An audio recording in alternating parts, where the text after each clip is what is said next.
నమస్తే, welcome to prime time debate. నేను చక్రి. తెలంగాణలో మళ్ళీ కొలువులో కొలిమి రాజుకుంటుంది. ఉద్యోగ నోటిఫికేషన్లో జాప్యంపైన నిరుద్యోగులు భగ్గుమంటున్నారు. ఖాళీలను భర్తీ చేయాలని డిమాండ్ చేస్తున్నారు. తాజాగా ఖమ్మంలో ఓ యువకుడి ఆత్మహత్య యత్నం ఆందోళన కలిగిస్తోంది. ప్రభుత్వ ఉద్యోగాల కోసం ఏళ్లకు ఏళ్లు తరబడి చదివినా ఫలితం దక్కకపోవడం, నోటిఫికేషన్ల ఆలస్యం, ఆర్థిక భారంతో మనస్తాపానికి గురైన వేణుకుమార్ సూసైడ్ అటెంప్ట్ చేసుకున్నాడు. అసలు రేవంత్ సర్కార్ తీరుపైన నిరుద్యోగులు అసంతృప్తికి కారణాలేంటి? జాబ్ క్యాలెండర్ పైన కాంగ్రెస్ లీడర్లు ఎందుకు నోరు మెదపడం లేదు? ఖాళీగా ఉన్న ఉద్యోగ పోస్టులను భర్తీ చేయరా?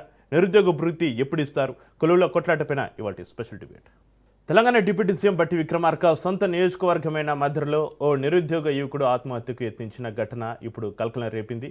ముదిగొండ మండలం న్యూ లక్ష్మీపురం గ్రామానికి చెందిన గడ్డం వేణుకుమార్ 5 ఏళ్లుగా పోటీ పరీక్షల కోసం సన్నద్ధమవుతున్నాడు. కొన్నేళ్లుగా నియామకాలు లేకపోవడంతో ఆందోళనకు గురయ్యాడు. ప్రాణాలు తీసుకునేందుకు ప్రయత్నించాడు.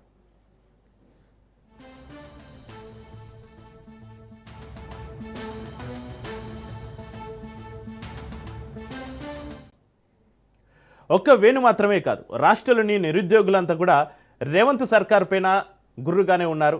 జాబ్ క్యాలెండర్ ప్రకటించకపోవడం, ఖాళీలను పూర్తిగా భర్తీ చేయకపోవడం, గత ప్రభుత్వ హయాంలో నిర్వహించిన పరీక్షల ఫలితాలు ఇచ్చి తామే ఉద్యోగాలు ఇచ్చామని చెప్పడం పైన గుర్రుగా ఉన్నారు విద్యార్థులు. ఫ్రస్ట్రేషన్లో ఉన్న యువత ఒత్తిడిలో అనాలోచిత నిర్ణయాలు తీసుకుంటూ వాళ్ళ ప్రాణాల మీదకి తెచ్చుకుంటున్నారు.